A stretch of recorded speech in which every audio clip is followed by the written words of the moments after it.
Hi, I'm Jeremy. I'm Mike.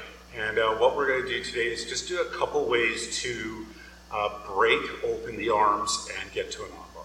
So I'm going to show one, Mike's going to show one, and they're both very similar. They're just if one side works better than the other for you.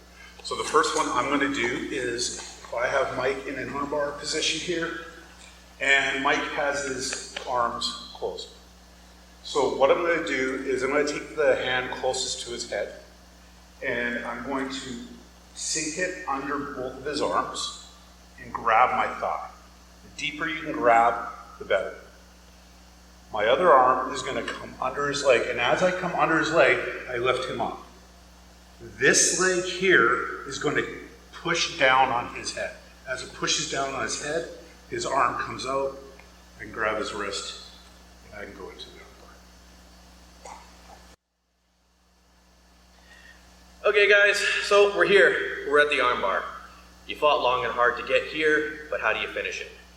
So I was rolling with a white belt the other day, and I was on the bottom and he was on the top in my position, and I just kind of hung out there, see what he was doing. And one thing I noticed, and it'll really help you guys finish arm bars, is controlling your opponent from here. When I was laying down there, I had so much room on my shoulders, I could have rolled over and he never would have known. The easiest way to control that is the distance between their shoulder blade and your hip bone. You want to keep it nice and tight. Reason being, if there's too much space in here, if you do free the arm, his elbow is going to go down below your crotch. You're not going to get the arm bar. You're not going to have the leverage. The other thing you really need to worry about is these feet here. If he has a lot of room on that shoulder, as soon as I go to pull, he's just going to roll into me, and now he's out, and I just lost the position. All that work to get here, and I gave it back. Keep your distance in tight here. Keep your feet tight to the rib cage, and I like to take this one here and kind of turn his head a little bit. It breaks his posture. We'll do more on that later. Once I've got his head broken, his posture broken, I take this arm, I come through, and I kind of grab up by my thigh here, kind of on my knee. Now, I want this arm, obviously, but I got to get this arm out of the way. So what I do is like a can opener.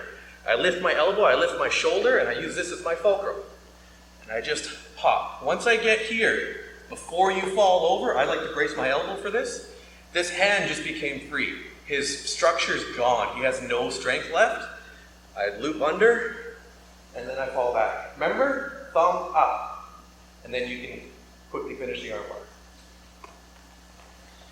Those are just two of many ways that you can break that gable grip. The biggest thing with arm bars and arm bar success is make sure that you control their shoulders. If they can move under you, they can get out from under you. When if you've done all the work you need to get there, you really want to finish it. Hope that works out. If you have any questions or comments, leave them below. If you like what you see, hit like. If you want to see us again, hit subscribe. We'll talk to you next time. Os.